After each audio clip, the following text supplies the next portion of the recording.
Good morning. We're out taking a look at the soybeans this morning, and we got our first couple little flowers. They're just starting to open in here, so that's a good sign. We're supposed to have a hot week, so we need to keep the water going on these guys. And yeah, everything here is actually looking pretty good at the moment. Still a little short, but that's kind of to be expected of soybeans out in this area. They never really do get very tall. Well, here's an interesting barley field for you this morning. This is an irrigated barley field, and there were some problems with the pivot earlier in the year, and it wasn't able to run consistently.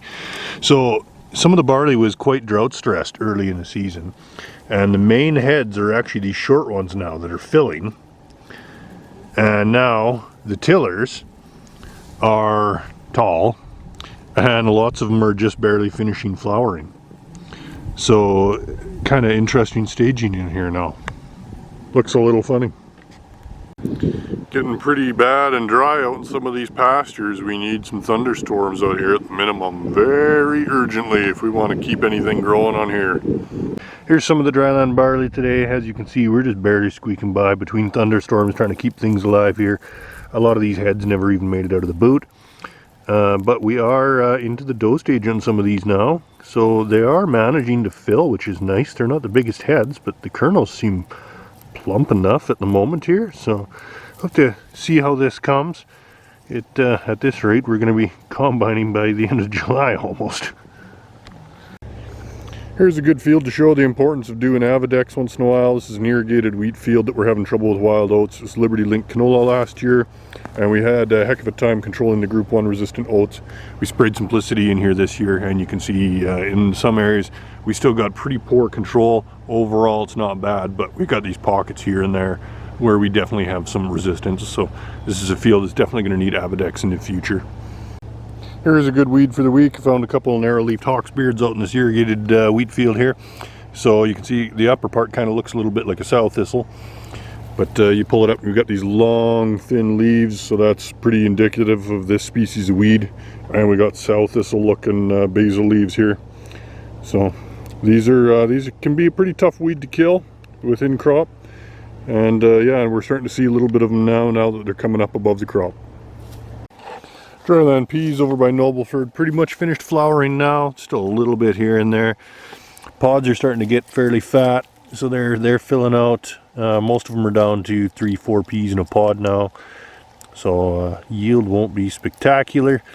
And some of them are getting quite close to the ground, so some of them might be pretty hard to pick up, but we'll know in a month or so when we're in here with the combine. Here's the state of the irrigated wheat trials this week. Here's plain humic acid. Here's humic acid plus catalyst. There is the Nature's Aid program, ASLE ATG program, and Lignajoule. And no visual differences between them. Nothing showing up on NDVI either. So we'll continue to watch, and we'll start measuring head size here shortly. This is the NDVI imagery of the wheat trial. As you can see, there's nothing to see at this time. Here's what the safflower is looking like as it gets a little larger. You can see we're starting to get pretty thorny here, and it's got what looks like flower buds starting to form here. So it'll be interesting to see when those start to open up. She's getting pretty prickly. It's kind of uncomfortable to walk through with shorts now. And yeah, here's another weed for you. This one is false ragweed. Great big huge leaves, of course produces a prodigious amount of pollen, and it can be pretty bad in places, but easily controlled by Group 4 chemistry for the most part.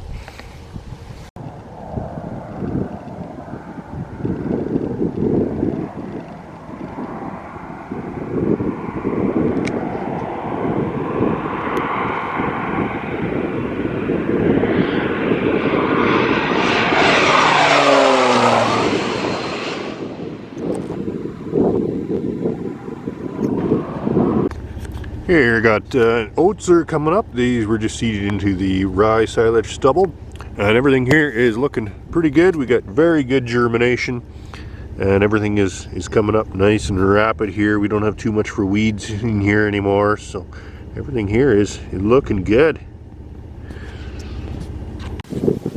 There's the 40 acres of remaining standing rye, and it's developing real nice. It's just about in hard dough stage here. So for silage timing, this would have been a good time to get a higher starch content, but we're going to let this mature and see what we can get for combine yield off of this. I'm in the irrigated wheat and air coolers today, and we're in the head emergence here now. Some of the fields is a little bit more advanced than this, but we're pretty much getting close to fusarium head blight timing here. Most of the field is right at the perfect timing. This is a little bit behind, but just look at the size of these flag leaves. They're just absolutely huge. But unfortunately, we are seeing the first signs of a little bit of stripe rust coming in here. So keep an eye on this. If you see this developing in your fields, it can move very fast. Beer fields up by Carmen Gay are getting pretty drought stressed again here for sure. So pretty variable, but in the dough stage now. We got some good looking areas that are still nice and green and soft dough, and then there's some really stressed areas like this that are basically just progressing like crazy to try to get those heads finished off. So pretty variable, but overall there is going to be a crop. They just probably won't produce as much beer as I'd like. Up by Carmen Gate today, taking a look at the dryland canola. She's a little windy up here, sorry about the audio. But you can see this canola it's pretty much out of full bloom now. It's pretty much run out of moisture. Yeah, it's not looking great, but it is managing to set pods. There's some decent sized pods in here, so we'll see how she turns out in the end. But it's very, very stressed right now and definitely needs more rain. In a canola field down by McGrath, they got some pretty serious hail in it here about 2 days ago with one of our thunderstorms going through. You can see we've lost all the flowers in here, and our stems are pretty banged up, our main stems here, and a lot of these pods are really severely bruised, so I wouldn't expect them to really produce anything. Like they're totally hammered flat here. But we're going to hit this probably with a fungicide and an ATP product, and it's probably going to come back into flower again, and it'll look a little funny, but it'll reflower and it'll produce a lot of new pods yet. Here's an irrigated field of L252 down by McGrath, looking really good here. A little bit of hail came through here a couple days ago, so there's the odd little bruise here and there, but overall everything's looking really good.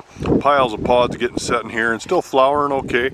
And it's getting tall enough now you can hardly see my truck. I'm checking the corn plots where I got my biological stimulants on trial. Pretty windy, you can't see much of a difference today.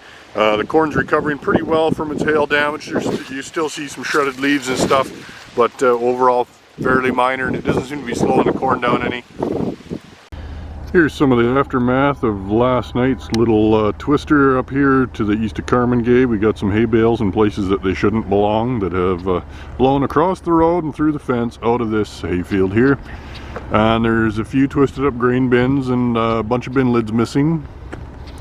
But nothing super serious that I've seen so far. Carmen Gay Colony does look like they lost the roof off a shed.